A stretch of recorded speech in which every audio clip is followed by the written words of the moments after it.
है गोदी मीडिया क्या कर रही है आपको पता है? सबको पता है। बिहार में सिर्फ 75 पत्रकार नहीं है। श्री अजय कुमार विभूतिपुर, पूछिए। महोदय, उत्तर मिला है ना? पूछता हूँ, उत्तर नहीं मिला है। नहीं मिला। माननीय मंत्री सूचना जनसंपर्क। महोदय, इसमें तो हमने बता दिया है कि जो पत्रकारों को पेंशन के लिए अनुमान्यता है वो सिर्फ अपने बिहार में ही नहीं है, जहाँ कहीं भी मिल रहा है पेंशन वहाँ भी अनुमान्यता की शर्तें जितनी बिहार में है कहीं उससे अधिक है। इसलिए ये तो मिनिमम है 20 वर्ष की उनकी सेवा होनी चाहिए। और ये टीडीएस वगैरह जो काटने की बात कर रहे हैं, पीएफ वगैरह, ये तो 20 वर्ष वो सर्विस में रहे हैं इसके प्रमाण के रूप में लिया जाता है ना। शर्त तो एक है कि 20 वर्ष की उनकी सेवा अवधि होनी चाहिए, और 20 वर्ष की सेवा अवधि है ये तो जो उनके एम्प्लॉयर हैं या जिस भी मीडिया समूह के साथ वो कार्यरत हैं वो उनको वहाँ से सैलरी दिए होंगे, पीएफ काटे होंगे, जो भी होगा रिकॉर्ड, उससे वेरीफाई कराने के लिए ये सब मांगा जाता है। ये सब कोई अलग से शर्त नहीं है महोदय। और जहाँ तक पेंशन की बात है महोदय, मेरे पास अन्य कई राज्यों के बारे में सूचना है कि जितना पेंशन बिहार सरकार दे रही है उतना किसी दूसरे राज्य में नहीं दिया जाता है। और फैमिली पेंशन भी जो एक बार मतलब जो पत्रकार हैं उनकी असामयिक दुखद मृत्यु के बाद फैमिली पेंशन के रूप में भी जो अनुमान्यता है वो जो बिहार में है वो किसी दूसरे प्रदेश में नहीं है।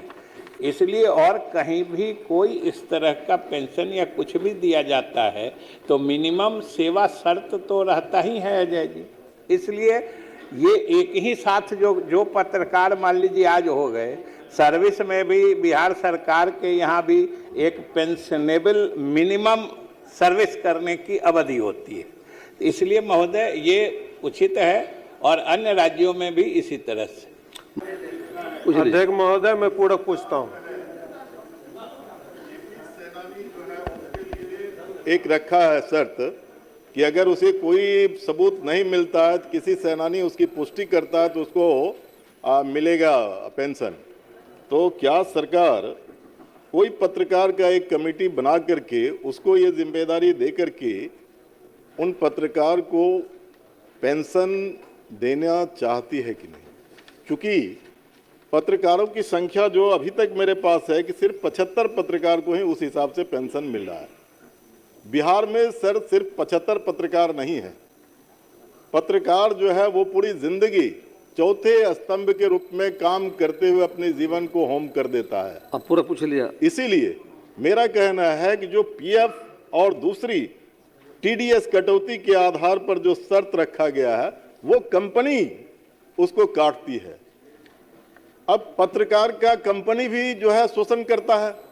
तो इसीलिए मैं ये सदन के माध्यम से ये पूछना चाहता हूं कि जेपी सेनानी की तरह कोई एक पत्रकारों की कमेटी आइदर विधानसभा के अंदर कोई कमेटी बना करके उसकी पुष्टि करवा करके और जितने पत्रकारों की पुष्टि हो उसको पेंशन सरकार देना चाहती है कि नहीं? माननीय मंत्री महोदय, जेपी सेनानियों को और पत्रकारों को पेंशन देने की योजना की शर्तें अलग अलग इसीलिए हैं कि ये दोनों एक कैटेगरी के लोग नहीं हैं।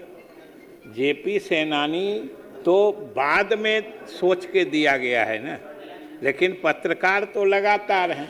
अब जैसे स्वतंत्रता सेनानी थे, जेपी सेनानी थे, ये तो जिस वक्त महोदय आंदोलन चला उस वक्त तक की बात थी।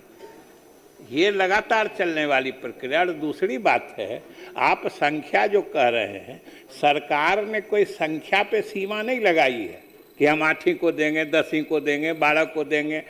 हमने कहा महोदय कि कम से कम सेवावधि की जो अनुमान्यता है वो बिहार में ही नहीं है, जहाँ कहीं भी जिस दूसरे प्रदेश में ये मिल रहा है वहाँ भी इसी तरह की अनुमान्यता की शर्तें हैं।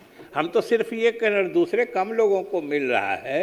तो ये सरकार, हम लोगों ने कोई सीमा नहीं लगाई है, और सरकार पत्रकारों के प्रति पूरा सम्मान भाव रखती है, इसीलिए ये पेंशन योजना शुरू की है। और हमको बताते हुए महोदय प्रसन्नता हो रही है कि बिहार में मुख्यमंत्री जी के नेतृत्व में जो हम लोगों ने पेंशन की राशि निर्धारित की है, वो किसी दूसरे प्रदेश में नहीं है। इतना हम लोग सम्मान देते हैं। मोहम्मद कबूल होदा जी, हो गया, सब बात आ गई।